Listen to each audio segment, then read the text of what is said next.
वित्त मंत्री निर्मला सीतारमण ने आज बजट को पेश किया है। वित्तीय वर्ष 2025-2026 का बजट उन्होंने संसद में पेश किया है। इसके बाद सत्ता पक्ष और विपक्ष अपने अपने दावे कर रहा है। एक और जहां सत्ता पक्ष कह रहा है कि यह जो बजट है जनता की आशाओं और अपेक्षाओं पर खरा उतरता है, वहीं विपक्ष जो है वो कई सवाल खड़े कर रहा है। आज के बजट पर बातचीत करने के लिए हमारे साथ हैं सीए अमित कुमार, जो सीए भी हैं और राजद के नेता भी हैं। बहुत बहुत स्वागत है आपका छपरा टुडे पे। किस तरह से आप देखते हैं इस पूरे आज के बजट को? देखिए, आज बजट जो आया है पूरी तरीके से चुनावी जुमला की तरह है। पूरी तरीके, क्योंकि बिहार में चुनाव होना है, अभी दिल्ली का चुनाव चल रहा है, तो चुनावी जुमला तो होना ही चाहिए था और वही पार्टी कर भी रही है। देखिए, हम बात करते हैं अपने बिहार की और छपरा की। बहुत सारे लोग, बहुत सारे प्रोफेशनल भी, नेतागण भी पूरे देश की बात करते हैं, बजट की बात करते हैं। हम छपरा में रहते हैं, सबसे पहले हम अपनी छपरा की बात करते हैं। हमारी छपरा को इस बजट में क्या मिला, हम पूछते हैं सरकार से, हम पूछते हैं यहाँ के सांसद महोदय से कि उन्होंने छपरा के लिए क्या दिलवाया इस बजट में। कौन कौन से नए नए रेल चालू करवाए उन्होंने, क्योंकि रेल बजट भी साथ के साथ आता है। क्या क्या रेलवे उन्होंने किया, क्योंकि आज भी टिकटों के लिए वही मारामारी है। छूट के नाम पे कुछ है ही नहीं। सीनियर सिटीजन का भी जो था सब कुछ खत्म हो चुका है। क्या क्या नया डेवलपमेंट हुआ रेलवे में, बजट में, छपरा के उद्योग के लिए, छपरा के लिए रोजगार के लिए, छपरा के एरिया के लिए, इंफ्रा के लिए, कुछ इस बजट में दिख नहीं रहा। आज भी हम लोग बहुत उम्मीद लगा के बैठे थे कि छपरा को हवाई अड्डा बहुत मिल ही जाएगा, डेवलप हो ही जाएगा, पर ऐसा कहीं कोई न्यूज़ में नहीं था कि बजट में छपरा के लिए कुछ ऐसा कुछ सुनने में आया कि यहाँ के लिए डेवलपमेंट के लिए, हवाई जहाज के लिए कुछ किया जा रहा है, एयरपोर्ट के लिए कुछ किया जा रहा है। कुछ हमारे बजट में नहीं है। रहा बात बजट में आम आदमी के लिए हल्ला मचाया जा रहा है कि 12 लाख का छूट हो गया, 12 लाख का छूट हो गया, 12,75,000 का छूट हो गया, 12,75,000 का गुन गाया जा रहा है। किसको छूट हो गया भाई? आप एक तबका को छूट दे रहे हैं, एक वर्ग को छूट दे रहे हैं, सैलरीड पर्सन को, नौकरी पेशा को, पूरे आम जनता को इसका लाभ नहीं दे रहे हैं आप। एक तबका को, कुछ परसेंटेज ऑफ जो हमारे नागरिक हैं उनको छूट मिल रहा है, जो सैलरीड पर्सन है। अब उसकी भी बात कर लेते हैं हम। अभी 8वां वेतन आयोग लगना है, सबकी सैलरी बढ़नी है, जो सिफारिश आई है इसमें, उसके अनुसार सबका टैक्स का बर्डन बढ़ना है। तो आपने ये लिमिट बढ़ा के कोई बहुत बड़ा एहसान नहीं कर दिया, क्योंकि टैक्स का बोझ तो उन पे पड़ेगा। जो वेतन आएगा तो पूरा का पूरा वेतन उनके पॉकेट में नहीं जाने वाला है, टैक्स का एक मेजर पार्ट उनके पॉकेट से कटने वाला है। और रहा बात 12 लाख, 12,75,000 कह रहे हैं, 75,000 जो स्टैंडर्ड डिडक्शन इस साल में भी था, अगले साल में भी मिलेगा, तो इसमें तो कोई नया नहीं है। रहा 12 लाख आपने कर दिया, तो केवल सैलरीड पर्सन के लिए किया। आम जनता के लिए क्या किया? जो 3 लाख का बजट था अब 4 लाख कर दिया। कोई बहुत बड़ा चेंज आपने नहीं किया, बहुत बड़ा तोहफा आपने नहीं दिया, और जुमलेबाजी किया। भाजपा के नेता दावा कर रहे हैं कि जो बजट है इसमें आम लोगों का काफ़ी ख्याल रखा गया है और आम लोगों के लिए ही बजट को बनाया गया है। आप उसको दिल्ली के चुनाव से भी जोड़ रहे हैं और कह रहे हैं कि नहीं, आम लोगों के लिए कुछ मिला भी नहीं। तो किस तरह से आप देखते हैं पूरा कि देखिए भाजपा के लोग जो दावा कर रहे हैं उस दावे को किस तरह से कहेंगे? आज की महंगाई की स्थिति में जो टैक्स का स्ट्रक्चर होना चाहिए था उसके अनुसार ये काफ़ी नहीं है। जो जितनी महंगाई हमारे पिछले 10-20 सालों में बढ़ी है, जिस रेशियो से बढ़ी है, रुपये का वैल्यू जिस अनुसार गिरा है, डॉलर कहाँ से कहाँ पहुँच गया, उस अनुसार टैक्स में भी बदलाव मेजर होना चाहिए था। क्योंकि जिस रेशियो से महंगाई बढ़ा रहे हैं उस तरीके से टैक्स में छूट का लिमिट भी तो बढ़ना चाहिए था ना। वो तो बढ़ा नहीं आपका। बढ़ा मतलब कि होता है ऊँट के मुँह में जीरा का फौरन, कहावत है हमारे यहाँ। तो वो चीज़ आप देने जा रहे हैं और हल्ला मचा रहे हैं। उस अनुसार रेशनलाइज होना चाहिए था, बजट में और सारी फैसिलिटी होनी चाहिए थी, वो नहीं मिला।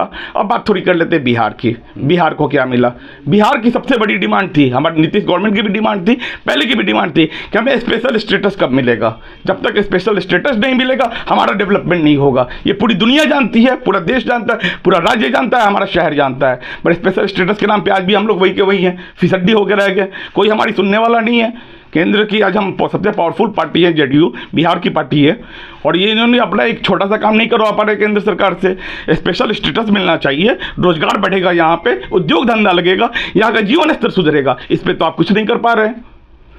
अभी हम बात करते हैं यहाँ के विकास के लिए, इंडिया में जो टैक्स स्ट्रक्चर की बात करते हैं।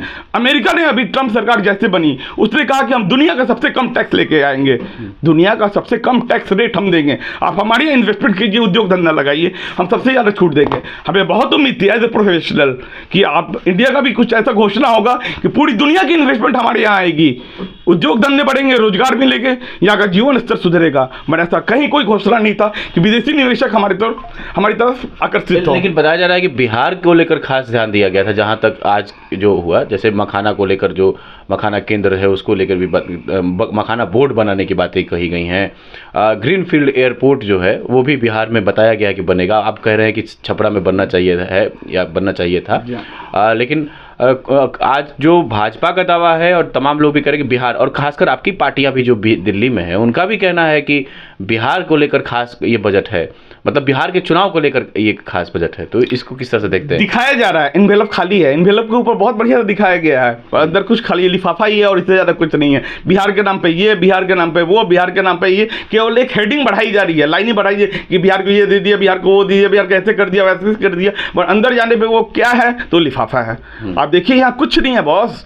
जो डेवलपमेंट होना चाहिए था हमारे सरकार में, आज हमारे नीतीश जी को करवा लेना चाहिए था, इन सब चीज़ों को सबको दरकिनार किया गया है। कोई डेवलपमेंट नहीं है। मखाना का बोर्ड बना रहे हैं, मखाना का बोर्ड क्या बना रहे हैं सबको पता है।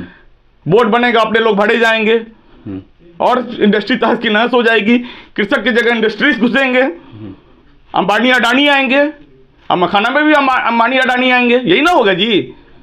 तो ये अब इसका पूरा कॉर्पोरेटाइजेशन किया जा रहा है और इस इंडस्ट्री को भी बर्बाद किया जाएगा। कुल मिलाकर इस बजट को आप कितना अंक देंगे 10 में से अगर पूछे तो? ये पूरी तरीके से फ्लॉप बजट है मेरे नजरिए से। हम उसको बजट मानते हैं जो मनमोहन सिंह ने लेके आया था कि जिससे हमारी देश की अर्थव्यवस्था बदली। उन्होंने पूरा नक्शा बदल के दिखा दिया कि आप विदेशी आओ हमारे यहाँ, इन्वेस्टमेंट करो हमारे यहाँ, हम आपको 10 सालों तक टैक्स छूट दे देंगे। टेलीकम्युनिकेशन में किया, इंफ्रा भी किया, बहुत सारी चीज़ें उन्होंने किया कि आज हम लोग आज मोबाइल का यूज कर ले रहे हैं, कंप्यूटर का यूज कर ले रहे हैं। मतलब होता है कि एक ड्रास्टिक चेंज वो सरकार में होनी चाहिए जो नहीं दिख रहा है हमें। ग्लोबलाइजेशन हुआ, कितना ड्रास्टिक चेंज आया हमारे शहर को, देश के लिए डेवलपमेंट आया, बहुत सारी सेज बना। बिहार को कितने सेज दे रहे हैं भैया आप? क्यों आएगी इंडस्ट्री बिहार में? क्यों विदेशी निवेशक आएंगे बिहार में? क्या फायदा हो रहा है? कुछ नहीं है, चुनावी जुमला है, इससे ज़्यादा कुछ नहीं है। और जहाबाद 12,75,000 ये केवल चुनावी जुमला ही है। अब अंदर जाने पे पता चलेगा कि 8वां वेतन आयोग आने वाला है, ये उसको लेके ये किया गया है। आम जनता को क्या किया गया? 3 से 4 लाख क्या होता है उससे भाई? महंगाई कहाँ से कहाँ पहुँच गई और रुपये का मूल्य देख लीजिए क्या कहाँ से क्या हो गया। उस अनुसार होना चाहिए, चीज़ें नहीं बदली हैं। और हमारे करते हैं पूरे सारण में, छपरा में कोई एक चीज हुआ होता तो मान लेते, कुछ नहीं हुआ यहाँ पे। अब रेल का 10-5% स्पीड बढ़ा दे रहे हैं, करे डेवलपमेंट हो गया, रेल को हमने बुलेट बना दिया, ये बना दिया, वो बना दिया। आज भी 10 की 10 स्थिति वैसी है, सफाई के नाम पे वैसा ही है। रेल में आज भी चले जाइए तो आपको कंफर्म सीट नहीं मिलना। जो भी हमारे कैंसर पेशेंट होते थे, किडनी पेशेंट होते थे, बाकी चीज होता था, उनके लिए आरक्षित कोटा होता था छपरा से, सारा कोटा खत्म हो गया। हमारे सांसद ने क्यों कोटा फिर से नहीं बनवा लिया? देखने वाली चीज है, कहने वाली चीज है। कुछ नहीं हुआ। जून बनना था हमारा, वो भी नहीं बना, उस पर भी कोई काम नहीं हुआ। क्या डेवलपमेंट करा रहे? कुछ नहीं हो रहा। बजट केवल दिखावा है, चुनावी जुमला है और इस जनता जान चुकी है कि हमें कुछ नहीं मिला है, धोखा खाए हैं, इससे ज़्यादा कुछ नहीं है। और कहते हैं केवल या कॉर्पोरेट को ब्याज माफ, ये लोन माफ कर रहे हैं, अरबपतियों का लोन माफ हो जा रहा है, किसानों का लोन माफ नहीं हो रहा। किसानों का लोन माफ होना चाहिए ना। किसानों का फसल खराब हो जाता है, लोन लेते हैं, घर द्वार बेच जाते हैं, आत्महत्या कर लेते हैं, उनके बारे में आप क्या सोच रहे हैं? कुछ नहीं सोच पा रहे। वो माफ होना चाहिए था ना। तो यह अरबपतियों का प्रोविजन हो जा रहा है। बैंकों में हर की बैंक का रिजल्ट आ रहा है, सारे बैंक का भी क्वार्टरली रिजल्ट आ रहा है। सारे बैंक में ये देखने में आ रहा है कि प्रोविजन उनका बढ़ गया है। प्रोविजन क्या बढ़ गया है कि सारे बैड डेट्स हो रहे हैं, सारे लोन रिकवरी नहीं हो पा रहे अरबपतियों से, और बैंकों पे लोन का रिकवरी ना होने का प्रेशर बढ़ रहा है। ये स्थिति है। आज शेयर मार्केट हमारा देख लीजिए कहाँ से कहाँ आ गया। ये वास्तविकता बताता है इस देश का कि जब से कॉर्पोरेट का ये लोन माफ हुआ है तब से बैंकों की शेयर के प्राइस कहाँ से कहाँ चले गए, गिर गए। क्यों गिर गए? प्रोविजन बढ़ा उनका, फंड बढ़ा उनका, घटा उनका। दिक्कतें तो आएंगी। धन्यवाद। ये थे हमारे साथ राजद नेता सी अमित कुमार, जिन्होंने बताया कि ये जो पूरा बजट है ये एक खाली लिफाफा है और जनता को जो बताया जा रहा है उससे जो कहीं ना कहीं इसमें वो ऐसा कुछ नहीं है। और पूरी तरह से ये जो बजट है वह चुनावी है और जो ढिंढोरा पीटा जा रहा है उस तरह का ये बजट है नहीं। सुरभित, छपराटुडे.com। विश्वसनीय खबरों की पहचान, छपराटुडे.com। आपका शहर आपके पास।